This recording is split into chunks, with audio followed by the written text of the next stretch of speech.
በስመ አብ ወወልድ ወመንፈስ ቅዱስ አሐዱ አምላክ አሜን። በክርስቶስ ወንድሞቼ እህቶቼ የሆናችሁ እንደምን ከረማችሁ?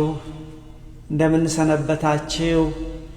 በቸርነቱ የጠበቀን የእድሜ ደሃ ያላደረገን የቅዱሳን የነቢያት አምላክ የሐዋርያት አምላክ የጻድቃን የሰማዕታት አምላክ የኛ ፈጣሪ ልዑል እግዚአብሔር በሰላም በጤና ጠብቆ ለዚህ ቀን በተለይ በዚህ ሰዓት በፊቱ ቆመን አሁን የሱን ቃል ልንሰማ በተዘጋጀን ለዚህች ደቂቃ ላደረሰን ለአባቶቻችን አምላክ ለልዑል እግዚአብሔር ስሙ ከአጽናፍ እስከ አጽናፍ የተመሰገነ የከበረ ይሁን።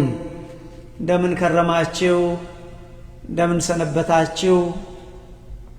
ይሄ ቃል አሁን የሚሰማችሁ በኋላም ቃሉ ተቀርጾ የምትሰሙ ሁሉ ሰላም እግዚአብሔር ይብዛላችሁ። እንግዲህ ወንድሞቼ ጸሎት ጸልየናል። እናንተ እንደጸለያችሁ አምናለሁ። እግዚአብሔር ቃሉን አሁን ያስተምረናል። የቅዱሳን የአባቶቻችን አምላክ እግዚአብሔር በመካከላችን ሆኖ ቃሉን ያስተምረናል። ይህን የሚያደርገው ወገኖቼ ስለኛ መልካምነት ስለኛ የሃይማኖታችን ጥንካሬ ወይም ጽናት ሳይሆን ስለ ራሱ ቃል ኪዳን ነው። ሁለትም ሶስትም ሆናችሁ ካላችሁ በመካከላችሁ ሆናለሁ ባርካችኋለሁ ባለው አማናዊ ቃሉ መሰረት እግዚአብሔር በመካከላችን ሆኖ ምድራዊ ያልሆነ ሰማያዊ ሐሳቡን ያስተምረናል። የኔና የእናንተ ድርሻ ወገኖቼ ልባችንን ለእግዚአብሔር መክፈት ነው።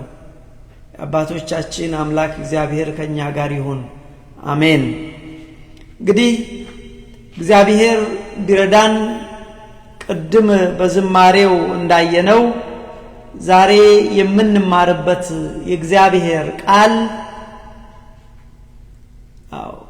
የእግዚአብሔርን መንግስት እንዴት እንወርሳለን? የእግዚአብሔርን መንግስት እንዴት እንወርሳለን? ወይም የዘላለምን ሕይወት እንዴት እናገኛለን በሚል ይሆናል። ሰማችሁኝ? ደግመዋለሁ ቃሉን። የእግዚአብሔርን መንግስት እንዴት እንወርሳለን?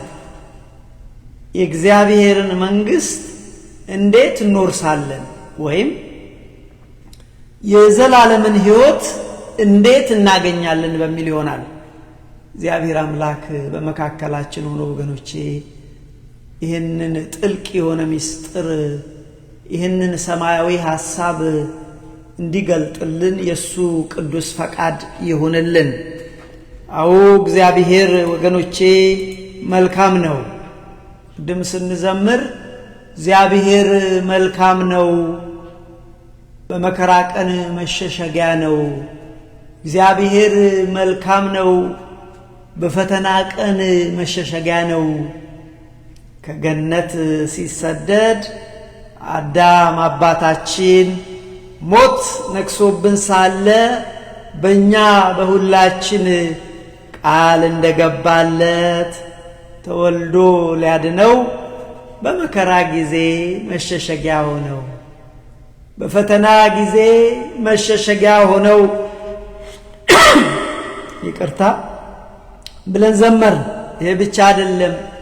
በሐዘን በችግር በመከራ ጊዜ ጭንቄን የሚያርቅልኝ የነፍሴን ትካዜ የቀደመው እባብ ሰላሜን ሲነሳኝ እግዚአብሔር መልካም ነው ሐዘኔን አስረሳኝ። እግዚአብሔር መልካም ነው ሐዘኔን አስረሳኝ። እግዚአብሔር አምላክ ስለዚህ ቃል ስለዚህ ዝማሬ የተመሰገነ ይሁን። ይሄ ወገኖቼ ትልቅ ምስጢር አለ። ትልቅ መረዳት ይጠይቃል። የቀደመው እባብ የተባለ ሰይጣን የቀደመው እባብ ሰላሜን ቢነሳኝ አስቀድሞ ከቤቴ ያወጣኝ ከእግዚአብሔር ቤት ያወጣኝ ከገነት ማውጣቱ አንሶ በምድርም ላይ ሰላሜን ቢነሳኝ እግዚአብሔር መልካም ነው ሐዘኔን አስረሳኝ። እንዴት ደስ የሚል ነው። እንግዲህ እግዚአብሔር ቢረዳን ዛሬ የምንማርበት ርዕሳችን ቅድም እንዳልኩት የእግዚአብሔር መንግስት እንዴት እንወርሳለን፣ የዘላለምን ሕይወት እንዴት እናገኛለን። ይህንን ነው የምንማረው ወገኖቼ።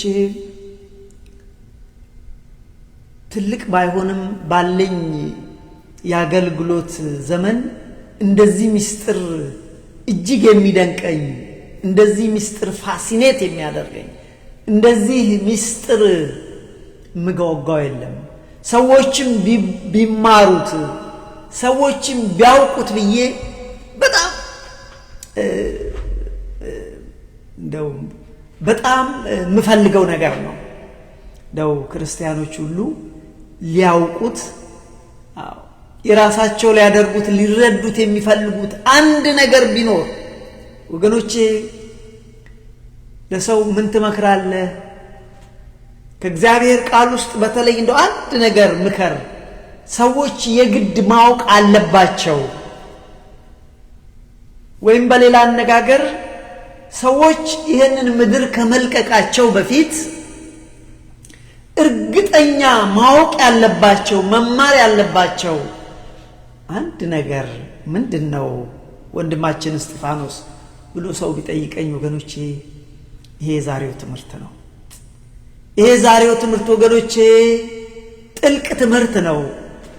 እግዚአብሔር ካልገለጠልን እኛም ልንረዳው አንችልም። የአባቶቻችን አምላክ እግዚአብሔር በመካከላችን ይሁን። ለዚህ ነው እንግዲህ ዛሬ የምንማረው ስለ እግዚአብሔር መንግስት ነው። አያችሁ፣ የምንማረው ስለምንድን ነው? የምንማረው ስለ እግዚአብሔር መንግስት ነው። የምንማረው ወገኖቼ የዘላለምን ሕይወት እንዴት እንደምንወርስ ነው። ለዚህ ነው ይሄ ትምህርት አንኳር ትምህርት፣ ሰው ሁሉ ክርስቲያን የተባለ ሁሉ ሊማረው ሊያቀው ገንዘቡ ሊያደርገው ይገባል። ስለዚህ እግዚአብሔር ቢረዳን የምንማረው የእግዚአብሔር መንግስት እንዴት ነው የምንወርሰው ወገኖቼ። ይሄ ብዙ ካልኩሌሽን አይፈልግም። ሰዎች ይህንን ሊይዙት በተጠየቁ ሰዓት ለሰው ማስረዳት መቻል አለባት። አዎ የእግዚአብሔር መንግስት በዚህ በዚህ በዚህና በዚህ እንወርሳለን፣ የዘላለምን ሕይወት በዚህ በዚህና በዚህ እንወርሳለን ብለው ሰዎች ሊረዱት በልባቸው ጽላት ሊጽፉት የሚገባ እውቀት ነው። አዎ ያቺው። ስለዚህ ዛሬ የምንማረው ስለ እግዚአብሔር መንግስት ነው። ዛሬ የምንማረው ስለ ዘላለም ሕይወት ነው።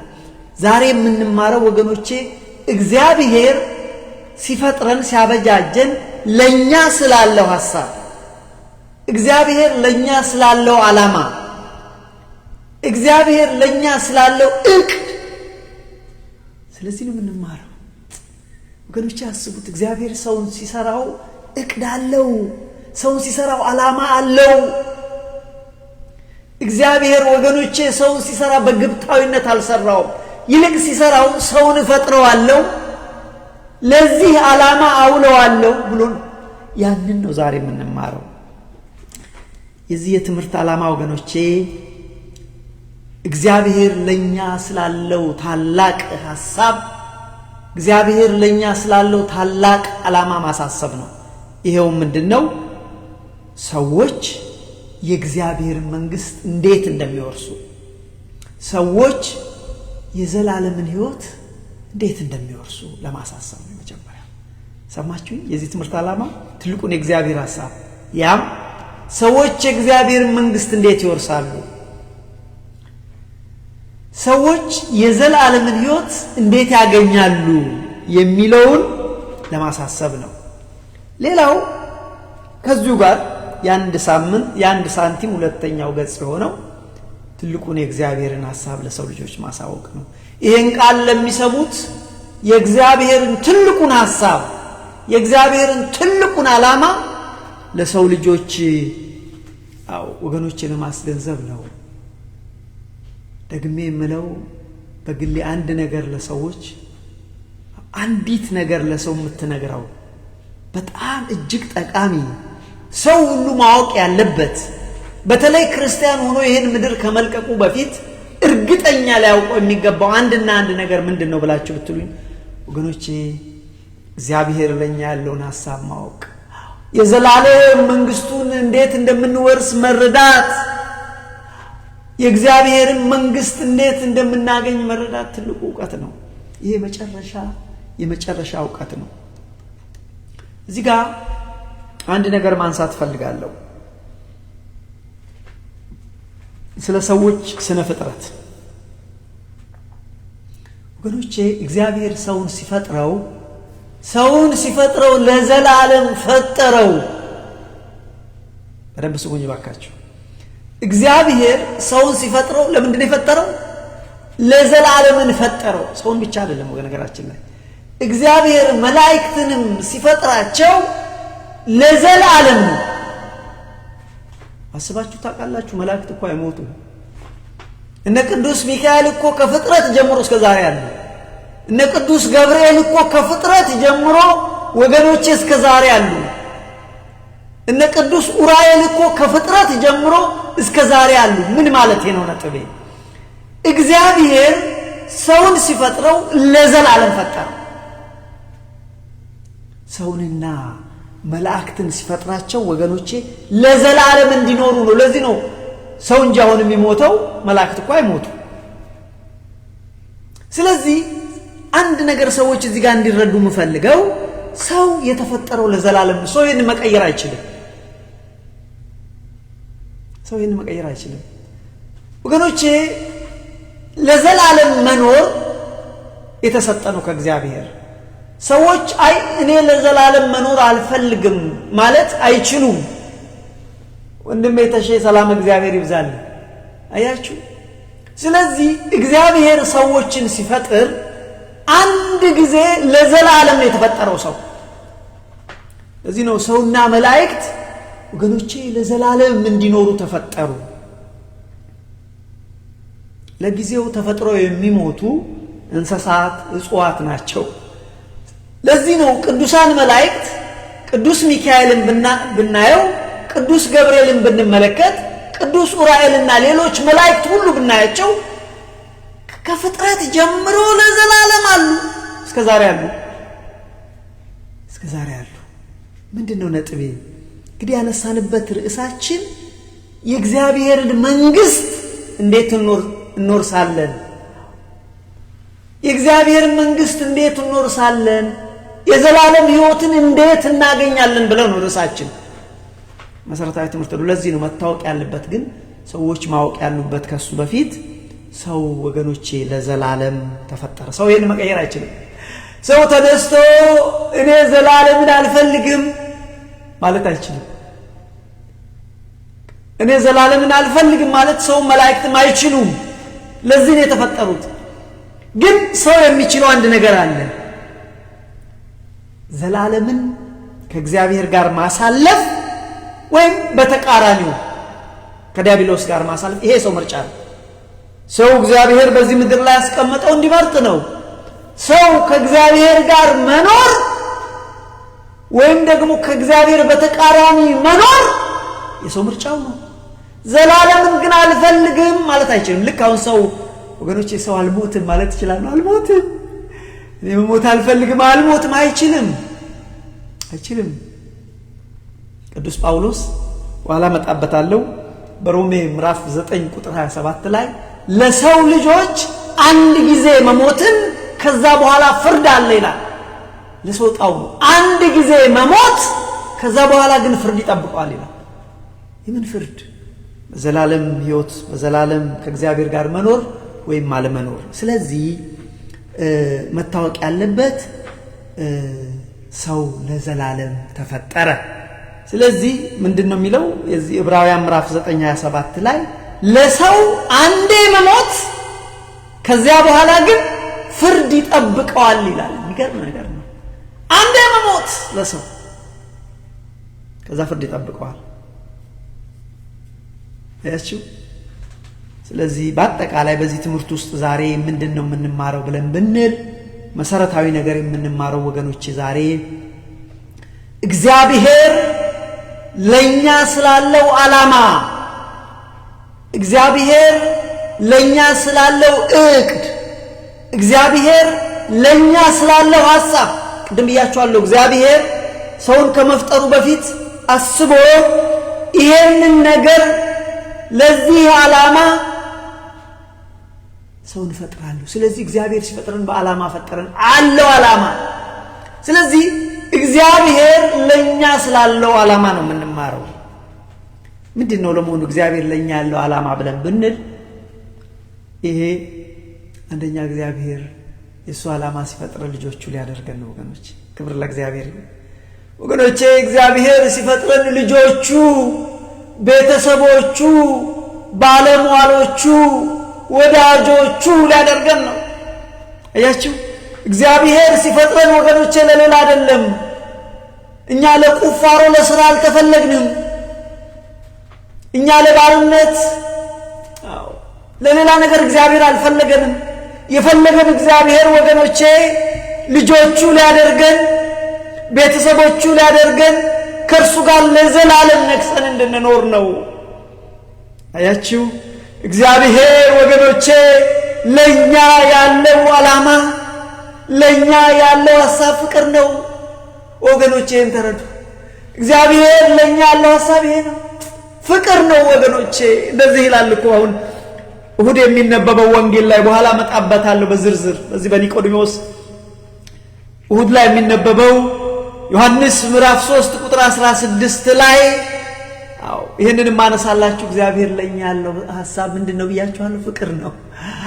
ፍቅር ነው ልጆቹ ሊያደርገን፣ ቤተሰቦቹ ሊያደርገን፣ ወዳጆቹ ሊያደርገን። ይሄ ነው በቃ የሱ ሐሳብ ዓላማው፣ ሌላ ሐሳብ የለውም። ዮሐንስ ምዕራፍ 3:16 ላይ በእርሱ የሚያምን ሁሉ የዘላለም ሕይወት እንዲኖረው እንጂ እንዳይጠፋ እግዚአብሔር አንደኛ ልጁን እስኪሰጥ ድረስ ዓለምን እንደዚህ ወዷልና ይላል። አያችሁ እግዚአብሔር ሐሳብ ምኑ ነው? እግዚአብሔር ዓላማ ምንድነው ብያለሁ? ፍቅር ነው። ለዚህ ነው በእርሱ የሚያምን ሁሉ በልጁ በኢየሱስ ክርስቶስ ለሚያምን ሁሉ የዘላለም ሕይወት እንዲኖረው እንጂ ለዘላለም እንዲኖር እሳችን እንዳትረሱ ተነሳንበት። የእግዚአብሔር መንግስት እንዴት እንኖርሳለን? የዘላለም ሕይወትን እንዴት እናገኛለን? እዚህ ጋር አንዱን መልሶልናል። በእሱ የሚያምን ሁሉ የዘላለምን ሕይወት እንዲኖር እንጂ እንዳይጠፋ። ሰው እግዚአብሔር እንዲጠፋ አይፈልግም። እግዚአብሔር ወገኖች አንድ ሰው እንኳን እንዲጠፋ አይፈልግም። ሰው እንዳይጠፋ እግዚአብሔር አንድ ልጁን እስኪሰጥ ድረስ ዓለሙን ወዷልና። እግዚአብሔር ለኛ ያለው ሐሳብ ፍቅር ነው። ቁጥር 17 ላይ እንደዚህ ይላል። ስለዚሁ እግዚአብሔር ለኔና ለናንተ ስላለው ሐሳብ ቁጥር 17 ላይ ዓለም በልጁ እንዲድን እንጂ ዓለም በልጁ የዘላለምን ሕይወት እንዲያገኝ እንጂ ዓለም በልጁ እንዲድን እንጂ በዓለም እንዲፈርድ እግዚአብሔር ልጁን ወደ ዓለም አላከውምና በእርሱ በሚያምን አይፈረድበትም።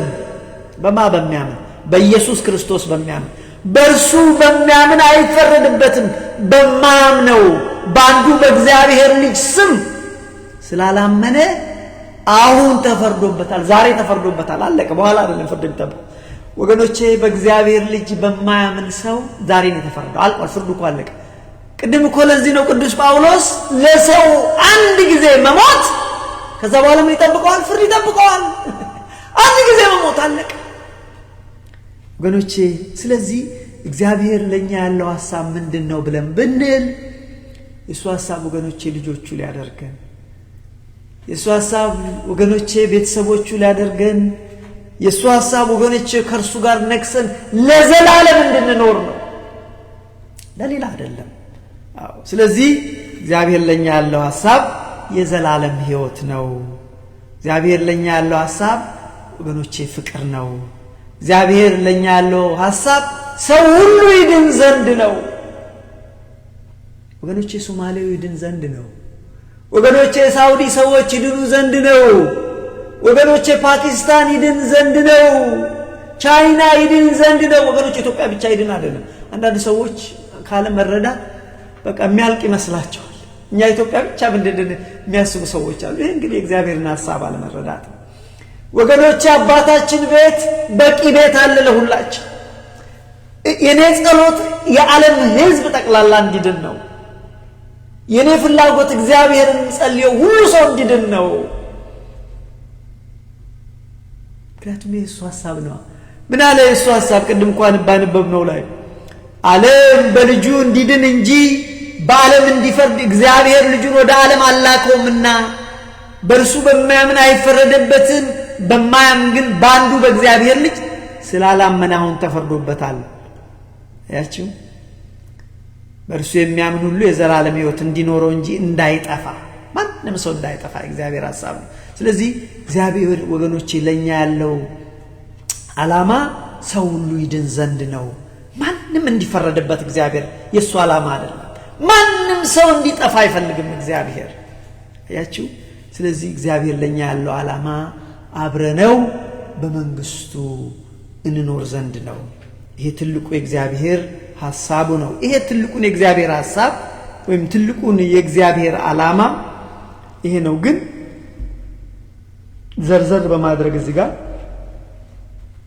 ይሄ ትልቁ የእግዚአብሔር ሐሳብ ይሄ ትልቁ የእግዚአብሔር ዓላማ ምንድነው? ግን ሲያስበው መጀመሪያ ላይ ቅድም ያልኳችሁ ይሄ ቢሆንም አልቲሜት ጎሉ ልጆቹ ቤተሰቦቹ ሊያደርገን ቢወስንም ሲያስበው ግን እንዴት አሰበው ምንድነው ብለን ብንል እግዚአብሔር ያሰበው ወገኖች ዓለም ሳይፈጠር እግዚአብሔር ምን አለ? እግዚአብሔር ሰውን እፈጥረዋለሁ። እኔ ሰውን እፈጥራለሁ። የሰው ልጅ ምን ይሆነኛል? ልጅ ይሆነኛል። የሰው ልጅ ቤተሰብ ይሆነኛል። የፈጠርኩትን ሰው ልጄ ቤተሰብ ያደርገዋለሁ። የሰው ልጅ በነፃነት ይኖራል። ይችል ነበር እኮ እግዚአብሔር እንደ መሽን ሊያደርገን ይችል ነበር። ኃጢአት እንኳን እንዳንሰራ አድርጎ ዋየር ሊያደርገን ይችል ነበር። ግን ሰው ነፃ እንዲሆን ለምን መሰላችሁ? ነፃ ካልሆነ ይሄማ ፍቅር አይደለም። እንትን አድርጎ ነው መፍጠር ይቻላል። ግን ሲፈጥረው ሰው ነፃ ምርጫ ሰጥቶት ነው። ይሄ ደግሞ የፍቅር የመጨረሻ ነው እንጂ አንድ ሰው ለምሳሌ አእምሮውን ተቆጣጥራችሁ በትዳር የምትፈልጉትን ሰው አእምሮውን ተቆጣጥራችሁ ሌላ እንዳያስብ አድርጋችሁ ብታገቡት እውነቱን ለመናገር ልክ አይደል፣ ትክክል ያልሆነ ነው፣ አንሄልዚ ነው። ግን ነፃ ሆኖ ሲወዳችሁ ሸብባችሁት ሌላ እንዳያስብ አድርጋችሁ ከአእምሮ ውስጥ የሆነ ነገር አውጥታችሁ እናንተ ብቻ ብታረጉት ልክ አይደል፣ ትክክል አይመጣም። ስለዚህ ደስ የሚለው ነፃ ወዶ ፈቅዶ ሲወድ ነው መልሶ። ስለዚህ እግዚአብሔር ሰውን ፈጠረው። ሲፈጥረው ልጄ ቤተሰቤ ይሆናል። ይሄን የፈጠርኩት ሰው ነፃ ፍቃድ ይኖረዋል። ይሄ የፈጠርኩት ሰው ለዘላለም በክብርና በልዕልና ከኔ ጋር ለዘላለም ይኖራል። እኔ አባት ሆነዋለሁ፣ እሱ ለኔ ልጄ ይሆናል ብሎ እግዚአብሔር አሰበ። ሰማችሁ? ይሄ እግዚአብሔር አስቀድሞ የነበረው ሐሳብ። ሰውን እፈጥራለሁ፣ እሱ ልጅ ይሆነኛል፣ እኔ አምላክ ሆነዋለሁ፣ ቤተሰብ ይሆናል። ለዚህ ሁሉ የእግዚአብሔር ቤተሰቦች እንደምን አደራችሁ ይባላል። እግዚአብሔር ቤተሰቦች ሆነ ይሄ እግዚአብሔር የቀደመ ሐሳቡ ነው ወገኖቼ። ስለዚህ ይሄን የፈጠርኩትን ሰው እወደዋለሁ፣ አፈቅረዋለሁ እስከ ሕይወት ዋጋ ቢያስከፍል ድረስ። ይሄ እግዚአብሔር የቀደመ ሐሳቡ ነው ሰውን ሳይፈጥር። አያችሁ፣ ሰውን ፈጥረዋለሁ አለ ወገኖቼ። አሻግሮ ተመልክቶ ነገር ግን ሰው ደግሞ በነፃ ፍቃድ ፈጥሮታልና በነፃነቱ ወጥመድ ሆኖት ሰው እንደሚወድቅ ሲያቅ እግዚአብሔር ሰውን እፈጥረዋለሁ ይወድቃል ሰው። ስለዚህ አንድ ልጄን ልኬ በሱ ግርፋት ቁስለትና ሞት መልሼ የሰው ልጅ ሁለተኛ እድል ሰጠዋለሁ፣ ሰውን አድነዋለሁ። ስለዚህ እግዚአብሔር ታላቁ ሐሳብ የመጀመሪያ ሐሳብ ሰውን እፈጥራለሁ፣ ይወድቃል ሰው፣ ነፃነቱን አይጠቀምበትም፣ ሁለተኛ እድል ሰጠዋለሁ፣ በልጄ በኢየሱስ ክርስቶስ መልሼ ስበዋለሁ። ያቺው ሰው በነፃነቱ ይወድቃል፣ ግን በልጄ በኢየሱስ ክርስቶስ አድነዋለሁ ብሎ እግዚአብሔር ሰውን ሳይፈጠር ዓለም ሳይፈጠር ይሄንን አሰበ። እግዚአብሔር ታላቁ ሐሳብ ይሄ ነው። እናንተን አንድ ነገር ልጠይቃችሁ። እግዚአብሔር ይሄን ያልወደደን እግዚአብሔር ወገኖቼ እኛን የወደደን አንድ ልጁን እስኪሰጥ ድረስ ነው። ይሄን በቃላት መናገር አይቻልም። ይሄንን በቃላት መግለጽ አይቻልም።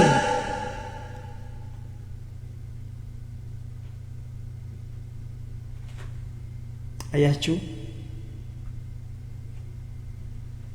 እናንተ ቤተሰብ የሆናችሁ አንድ ነገር ልጠይቃችሁ፣ በቃላት መግለጽ ስለማይቻል ልጆች ያላችሁ ቤተሰብ የሆናችሁ አንድ ነገር ልጠይቃችሁ ወገኖቼ። ልጆች አሏችሁ፣ ልጆች አሉን።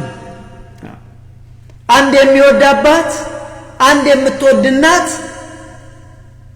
ልጇ መልሶ አባቱን ልጁ ባይወድ ወይም እናቷ ስትንገበገበለት ልጁ መልሶ ማይወዳት ቢሆን ጭራሹንም ጉዳዩ ባይሆን ምን ያህል ወገኖቼ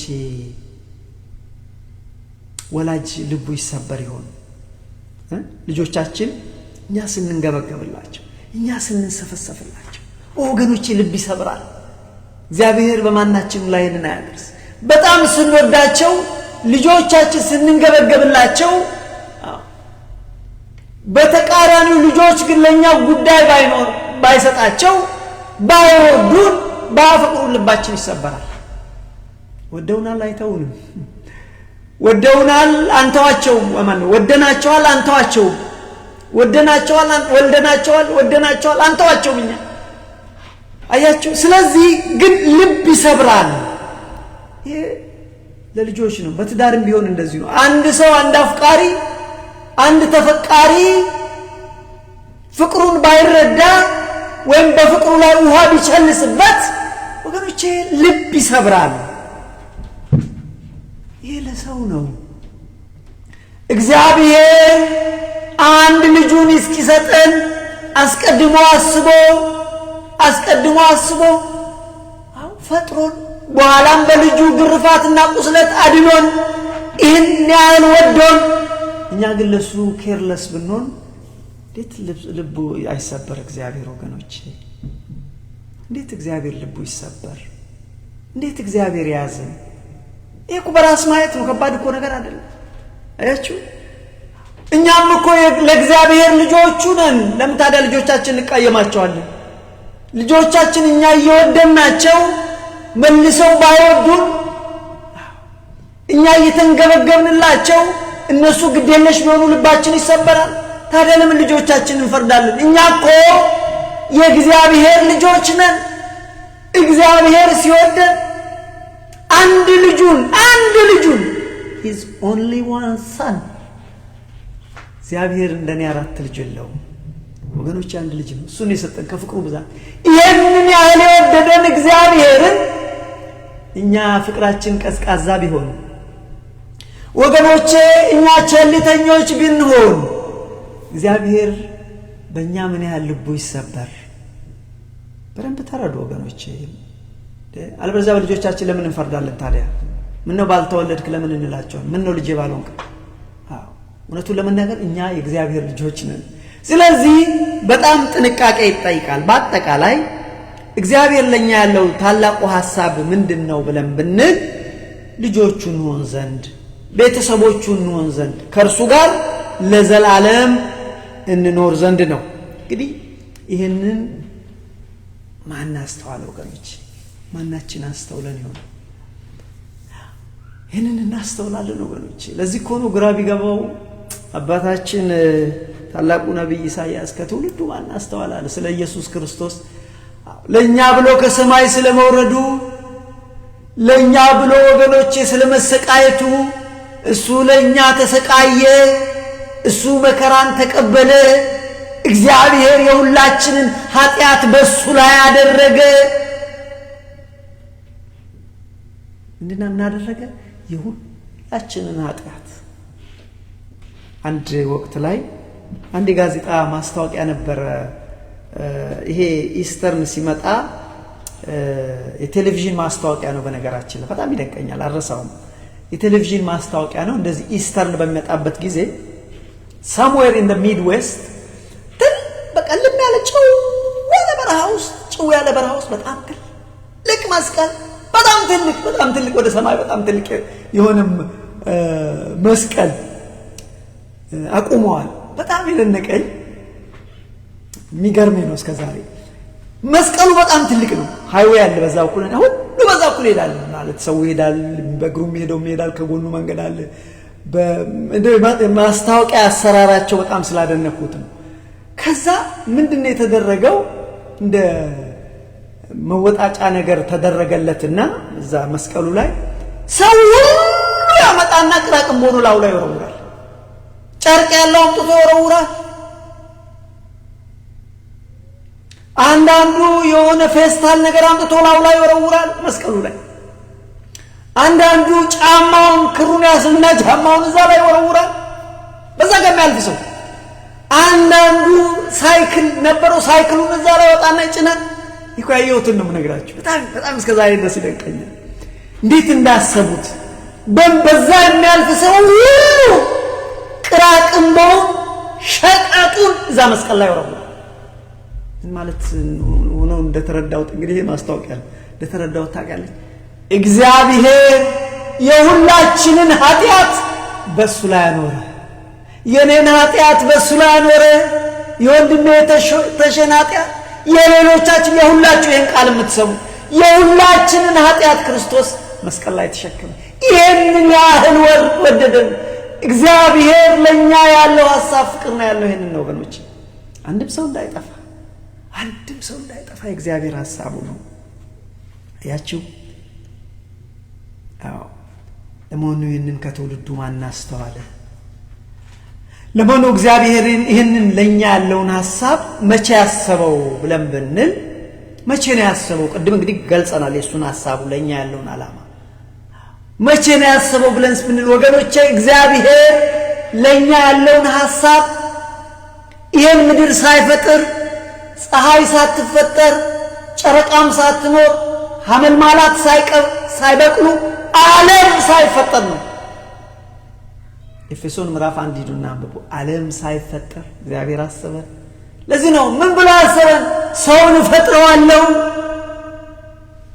ልጅ አደርገዋለሁ ሰው ግን ይወድቃል አንድ ልጅን ልክ ያነሳዋለሁ መልሼ ጠራዋለሁ በምሳሌ ጠራዋለሁ መልሼ ልጅ ያደርጋል ይሄ ዓለም ሳይፈጠር እግዚአብሔር ያሰበው አዳም ሳይፈጠር ሳይበድል ስለዚህ ዓለማት ሳይሰሩ ፀሐይ ጨረቃ ኳክብት ሳይኖሩ ጠፈር ሳይኖር አዳም ሳያበላሽ ሔዋን ሳታጠፋ እግዚአብሔር ይሄንን ነገር አሰበ ግን የሚገርማቸው ይሄ እግዚአብሔር ለኛ ያለውን ሐሳብ በጣም አስቦበት ነው ያደረገው መቼ እንዳደረገው ዓለም ሳይፈጠር እንዴት አደርገዋለሁ ብሎ ሲል እኔ ሰውን ስፈጥር እንዴት አደርገዋለሁ ብሎ ሲል እታችን ሰላም እግዚአብሔር ይብዛልሽ እንዴት አድርጌ ነው ብሎ ሲል ሰውን ፈጥረዋለሁ እንዴት አድርጌ በልጄ በኢየሱስ ክርስቶስ ሰውን ፈጥራለሁ አለ ይሄ ብቻ አይደለም በአንዱ ልጄ በኢየሱስ ክርስቶስ ሰውን አድነዋለሁ በምን አደርገዋለሁ አለ በአንድ ልጄ በኢየሱስ ክርስቶስ እፈጽመዋለሁ አለ እፈጥረዋለሁ ሰውን በአንድ ልጄ በኢየሱስ ክርስቶስ እፈጥረዋለሁ አለ ሲያስብ እኮ ነው ቁጭ ብሎ መልሼ በአንድ ልጄ በኢየሱስ ክርስቶስ አድነዋለሁ ስለዚህ ወገኖቼ በልጁ በኢየሱስ ክርስቶስ ልጆቹ ቤተሰቦቹ ሆነን ለዘላለም ከሱ ጋር እንድንኖር በደስታ በፍስሐ እንድንኖር የእግዚአብሔር ትልቁ ሐሳብ ይሄ ነው። አያችሁ እግዚአብሔር ምን ያህል እንደወደደን። አያችሁ ወንድሞቼ እግዚአብሔር ይሄንን ያህል የወደደን ለኛ ያለው ሐሳብ ይሄ ነው ወገኖቼ። አሁን እዚህ ጋር የምናነሳው የሆነ ሶኖና እሺ በቃ እንግዲህ ሐሳቡን ዓላማውን ተረዳን። ለመሆኑ ሰዎች እግዚአብሔር የተነሳንበት ርዕሳችን ስለሆነ ወደ አስኳሉ ስንሄድ ሰዎች የእግዚአብሔር መንግስት እንዴት ይወርሳሉ? ምን ቢያደርጉ ነው የሚወርሱት? ሰዎች የዘላለምን ሕይወት ምን ቢያደርጉ ነው የሚያገኙት? ይሄ በጣም ቬሪ ቬሪ ኢምፖርታንት ነገር ነው። በነገራችን ላይ ቅድም እንዳልኩት በሕይወቴ ሰውን ብመክር ሰዎች ማወቅ አለባቸው አንድ ነገር እስጢፋኖስ እንደው የምትመክረው ከዚህ ከመንፈሳዊ ሕይወት ትምህርት አንድ ነገር ሰው ማወቅ አለበት ብለህ እንደው አንድ ነገር የምትነግረው ነገር አለ ብለው ቢሉኝ ወገኖቼ ይሄ ነው። እሱ ምንድነው መሰለኝ ወገኖቼ ሰዎች ይሄን ምድር ከመልቀቃቸው በፊት እርግጠኛ መሆን ቢኖርባቸው አንድ ነገር የእግዚአብሔርን መንግስት እንዴት ወርሳለሁ፣ የዘላለም ሕይወትን እንዴት አገኛለሁ ብለው እርግጠኛ መሆን አለባቸው። ይህንን ነው እኔ ለሰው መክር ወገኖቼ። I don't have a word to say this። እኔ ሁል ጊዜ ባስተምረው ደስ የሚለኝ እኔም ደግሞ ተምሬ የበለጠ ባቀው ደስ የሚለኝ ይሄ ነገር እርግጠኛ ሰው እንዲሆን የምፈልገው ነገር የእግዚአብሔርን መንግስት እንዴት እንደሚወርስ ሰው ማወቅ አለበት። ለዚህ እኮ ነው አሁን መጣበታለሁ። አባታችን ኒቆዲሞስ እኮ ሞኝ እኮ አይደለም፣ እሱ እኮ አስተማሪ ነው፣ እሱ እኮ መምህር ነው፣ ግን በጣም አዋቂ ሰው ነው። አያችሁ የነፍሱ ነገር የዘላለም ነገር ያስጨንቋል። እሱ እኮ መምህር ነው፣ እንደኛ አይነት መምህር አይደለም። እኛ እኮ ዛሬ እኮ እናስተምራለን ማንማር፣ እኛ እናስተምራለን ግን አንማር። ኒቆዲሞስ ወገኖቼ የአይሁድ እኮ መምህር ነው፣ ሊቅ እኮ ነው፣ ሊቅ ስኮላር እኮ ነው ወገኖቼ። ግን እኔ እኮ ሊቅ ነኝ የተማርኩ ነኝ ሳይል፣ እኔ እኮ የሃይማኖት መምህር ነኝ ሳይል ይህንን ቅድም ያልኳችሁን ዋና የሆነን ጥያቄ ለመመለስ ይራብ ነበር። የዘላለምን ሕይወት እንዴት ነው የማገኘው? የእግዚአብሔርን መንግስት እንዴት ነው የምወርሰው እያለ ይጨነቅ ነበር ወገኖቼ። መጨነቅ ካለባችሁ በሕይወታችሁ ለዚህ ጥያቄ ተጨነቁ። እኔ ሰውንም መክረውች ብቻ ነች። አያችሁ ለዘላለም ወገኖች ቅድም እንዳልኳችሁ ሰዎች የማያሻሽሉት ነገር አለ። ይህን እንዴት አድርጎ ማስረዳት አይቻልም። አንድ ነገር ቅድም ያነሳሁት ነገር ወገኖቼ ለዘላለም ተፈጥረናል፣ ልንቀይረው አንችልም። ሰዎች ለዘላለም ተፈጥረናል። ልንቀይር የምንችለው ነገር አንድ ነገር አለ። እሱም ቅድም እንዳልኳችሁ ለዘላለም ከእግዚአብሔር ጋር መኖር ወይም ከእግዚአብሔር ወይም ከጠላት ጋር በተቃራኒው ከዲያብሎስ ጋር መኖር ሰው መምረጥ ይችላል። ዘላለምን ግን አልኖርም ማለት ሰው አይችልም። ሰው ዘላለምን መኖር አልችልም ማለት አይችልም ወገኖች። ጥያቄው ወገኖች ምንም ይዛችሁ ባትሄዱ እኛ ዘላለምን ከማን ጋር ለማሳለፍ ወስነናል?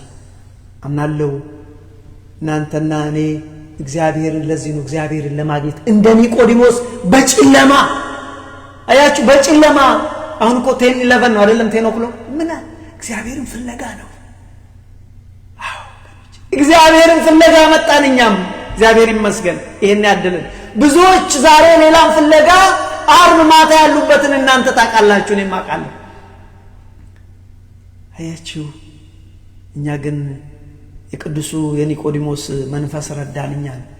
አዎ የአባቶቻችን የቅዱሳን መንፈስ በዚህ በምሽት እንኳን ቆምን። ስለዚህ ወገኖቼ ለዘላለምን መሰረታዊ ጥያቄ ሰው ማንሳት ያለበት ዘላለምን አልኖርም ማለት አይቻልም። አልሞትም ማለት እንደማይቻል ሁሉ ሰው መምረጥ የሚችለው ከእግዚአብሔር ጋር መኖር ወይስ አለመኖር የሚለው ነው። ስለዚህ ወገኖቼ ቀን እንዳይመሽ አደራ። አንድ ታሪክ ልንገራችሁ። ቀን እንዳይመሽ ወገኖቼ፣ ባለፈው ሳምንት ከኔ ጋር የነበራችሁ ነግራችኋለሁ። ቅርብ ቀን ለቅሶ ቤት ሄጄ የገጠመኝን ነገር የዚህ ሀገር ሰዎች እዚህ ማለት ኢትዮጵያዊ አይደሉም ለማለት ፈልጌ ኢትዮጵያዊ ያልሆኑ ለቅሶ ሆኖ ሄድኩኝ።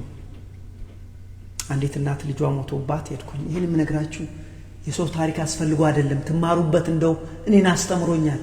ወገኖቼ ይሄን ምድር ከመልቀቃችን በፊት አንድ ነገር ማድረግ ቢኖር የእግዚአብሔርን መንግስት እንዴት ወርሳለሁ ዘላለምን የት እኖራለሁ ብሎ ሰው መጨነቅ አለበት።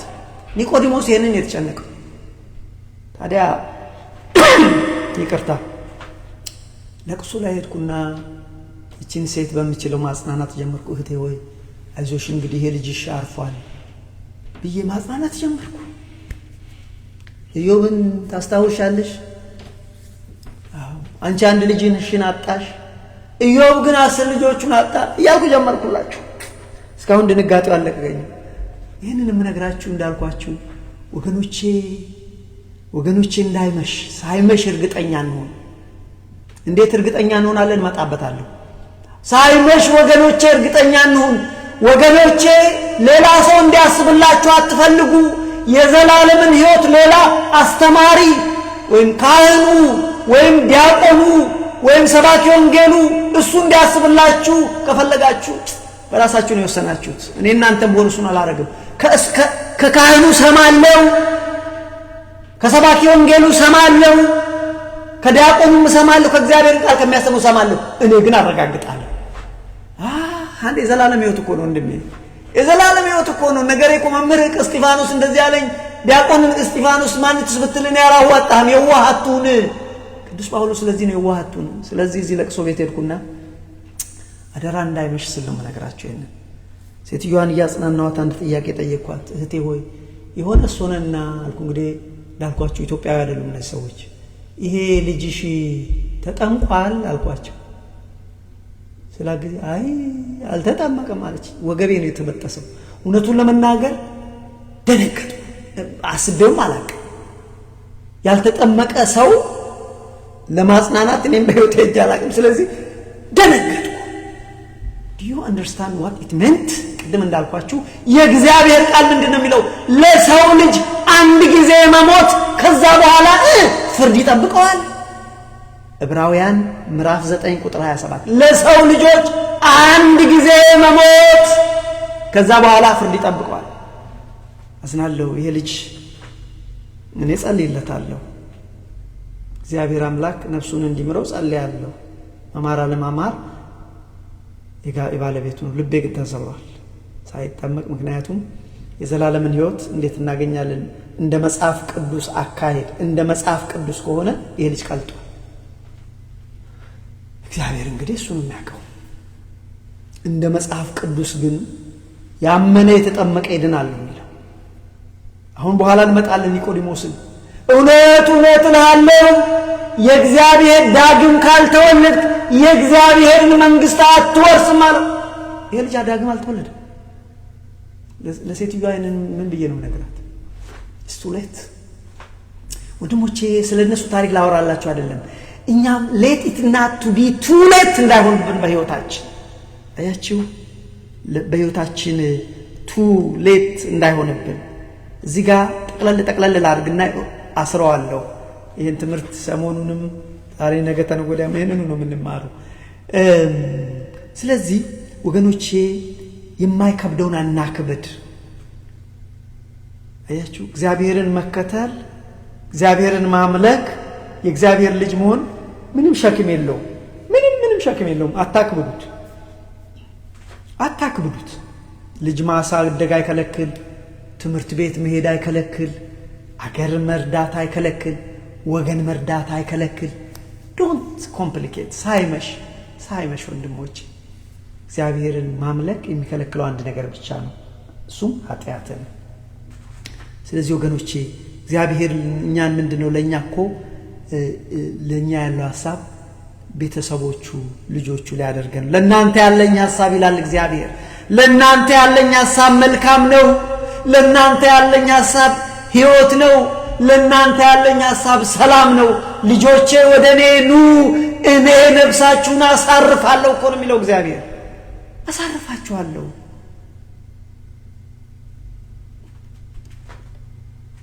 ወደኔ ኑ አሳርፋችኋለሁ፣ ለነፍሳችሁ እረፍት ትሰጣለሁ። ኑ በኔ ክንፍ ስር ተጠለሉ፣ ኑ እኔ መልካም እረኛ ነኝ ይላል። አሁን መሰረታዊ ጥያቄ ጠቅለል ያለች አንድ ነገር ልበላችሁና እግዚአብሔር ቢረዳን ነገም ተነገ ወዲያም እንማራለን። ለመሆኑ የሆነ ሱንና ሰዎች የእግዚአብሔርን መንግስት እንዴት ይወርሳሉ? እንደ እግዚአብሔር ቃል እንዴት ነው የሚወርሱት? ምን ቢያደርጉ ነው የእግዚአብሔርን መንግስት የሚወርሱት? ወይም የዘላለምን መንግስት ሰዎች እንዴት ይወርሳሉ? ሶስት ምሰሶች አሉ። መስት የእግዚአብሔርን መንግስት ለመውረስ ሶስት ምሰሶች ወገኖች አሉ። አንደኛው ጸጋ ይባላል። ይሄ ሰዎች ሊሰሩት የማይችሉት እግዚአብሔር በቸርነቱ በአባትነቱ በነፃ የሰጠው ትልቁ ነው፣ ዋናው ነው። ወጣችኋል? የመጀመሪያው ሶስቱ ምሰሶች አንደኛው ጸጋ ነው። ይሄ መጣለት ጸጋ ማለት ምን ማለት እንደሆነ ጸጋ ማለት ሰዎች ሳይሰሩ እግዚአብሔር ከአባትነቱ እግዚአብሔር ከፍቅሩ የተነሳ ለሰው ልጆች የሰጠው። ለምሳሌ ቅዱስ ጳውሎስ በጸጋው ድናችኋል ይላል። እናንተ ስላደረጋችሁት አይደለም፣ እግዚአብሔር በጸጋው ድናችኋል ይላል። ለምሳሌ ሰዎች ዋጋ የማይከፍሉበት እግዚአብሔር ግን ዋጋ የከፈለበት። ለምሳሌ አንደኛው እንግዲህ ጸጋው በቸርነቱ ይሄ ዋናው ምሰሶ ነው። ይሄ ዋናው ነው። ከሁሉ ሶስት ናቸው፣ ከሁሉ ግን ዋናው ይሄ። ምን ማለት መሰላችሁ? ቅዱስ ጳውሎስ ኤፌሶን ምዕራፍ 2 ከ8 እስከ 9 በጸጋው ድናችኋል ይላል። ምን ማለት መሰላችሁ? ጸጋ ምንድን ነው? ሰው ሊያደርገው የማይችለው እግዚአብሔር ብቻ የሚያደርገው። ለምሳሌ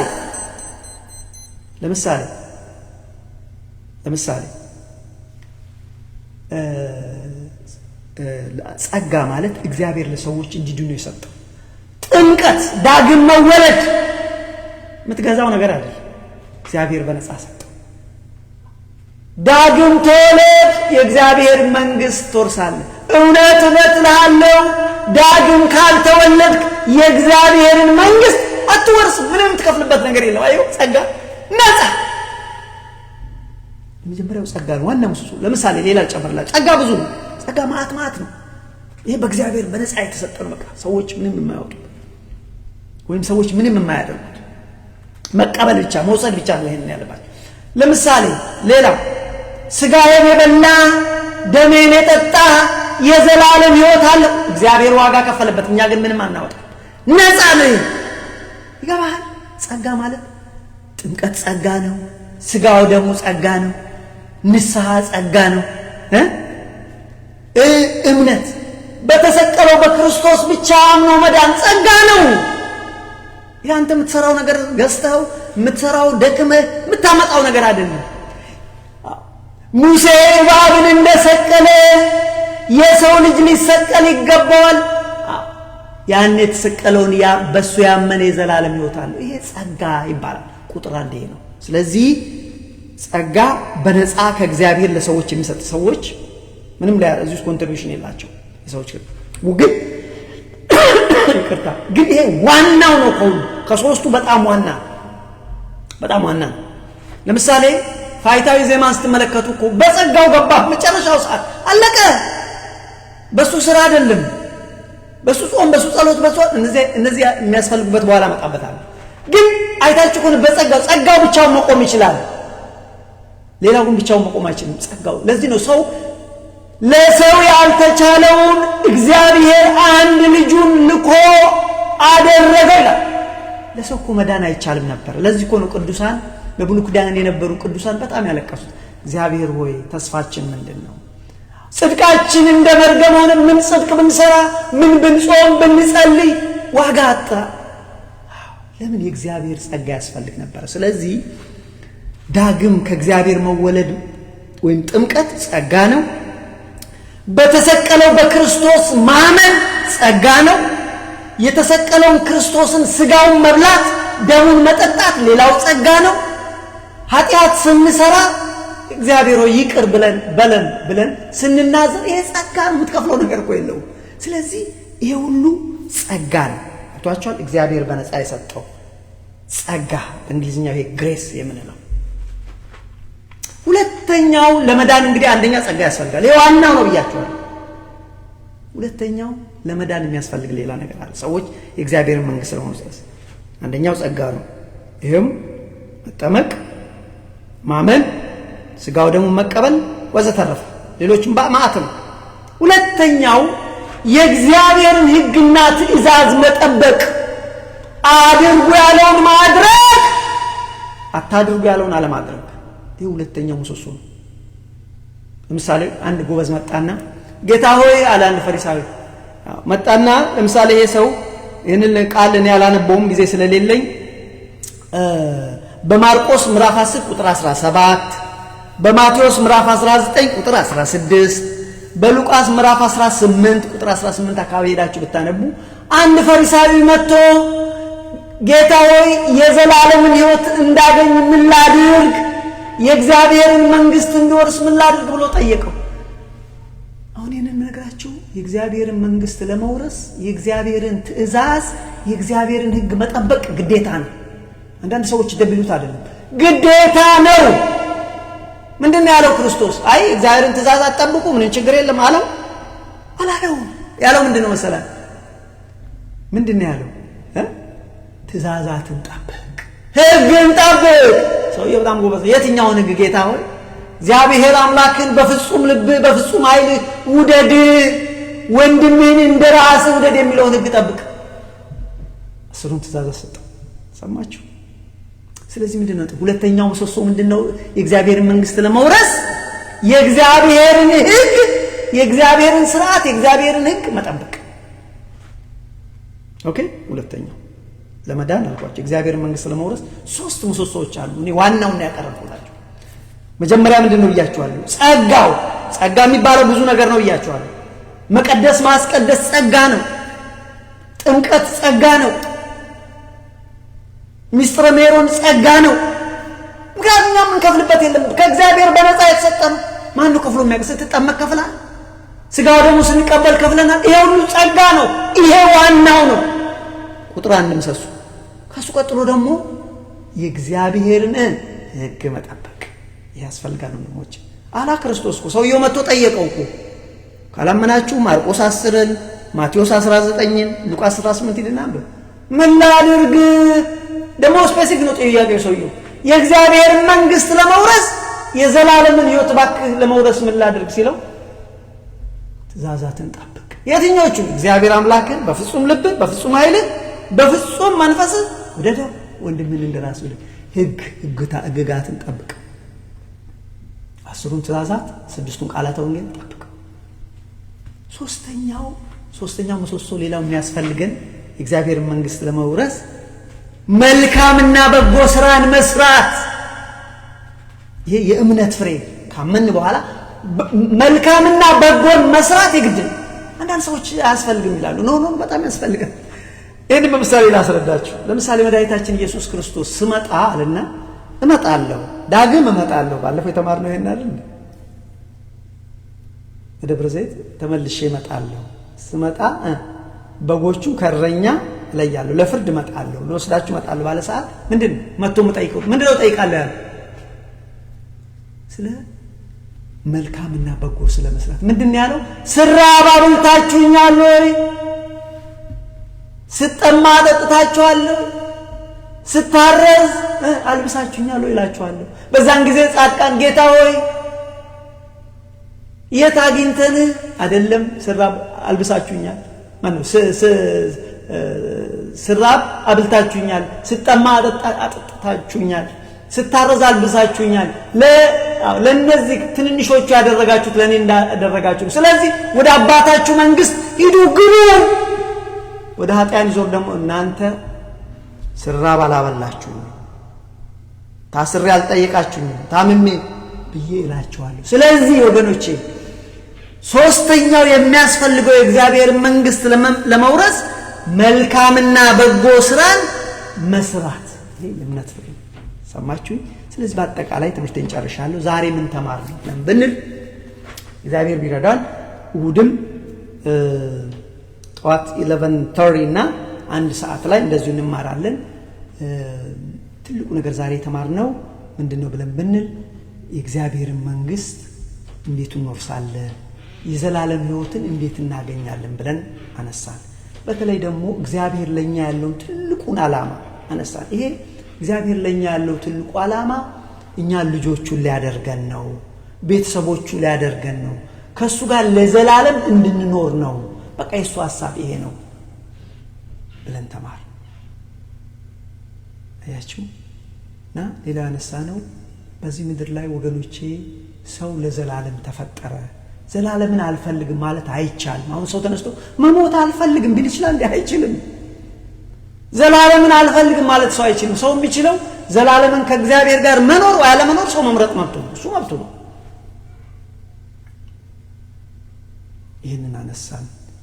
አያችሁ። ስለዚህ እግዚአብሔር ለኛ ስላለው ሐሳብ አስቀድሞ መቼ እንዳሰበው ሰውን ፈጥረዋለሁ፣ ቤተሰቤ ያደርገዋለሁ፣ ልጄ ያደርገዋለሁ፣ ሰው ይወድቃል፣ ከወደቀ በኋላ በልጄ በኢየሱስ ክርስቶስ እንደገና አነሳዋለሁ፣ ልጄ ይሆናል ብሎ እግዚአብሔር አስቀድሞ እንዳሰበ ተነጋገርን። መጨረሻ ላይ አሁን ያነሳነው የሆነ ሶንና የሰው ልጆች የእግዚአብሔርን መንግስት እንዴት ይወርሳሉ ብለን ሰው ሁሉ ይሄን ነገር በጥንቃቄ ሊማረው ይገባል። አሁን ይሄንን የምንማረው እንግዲህ ሰሞኑን 7ኛው ሳምንት አይደል? ስለ ኒቆዲሞስ እንማራለን። ኒቆዲሞስ የሱ ጥያቄ ነው። ለዚህ ነው ጌታ ጋር እንግዳው ሰው አስተማሪ ነው። እሱ በሌሊት መጥቶ ጌታ ሆይ አንተ እውነተኛ መምህር ነህ፣ የምታረጋቸው ስንመለከት እውነተኛ መምህር ሆነ ከእግዚአብሔር ዘንድ እንደተላክ እናውቃለን አለ። በዚህ ሰዓት ጌታ አዎ ነኝ አላለውም። አንተ እውነተኛ መምህር ነህ አለ ኒቆዲሞስ። ጌታ ግን እንደዚህ አለ፣ አዎ ነኝ ወይም አይደለም አለ። ምን እንዳለ እውነት እውነት እልሃለሁ ዳግም ካልተወለድክ የእግዚአብሔር መንግስት አትወርስም አለ።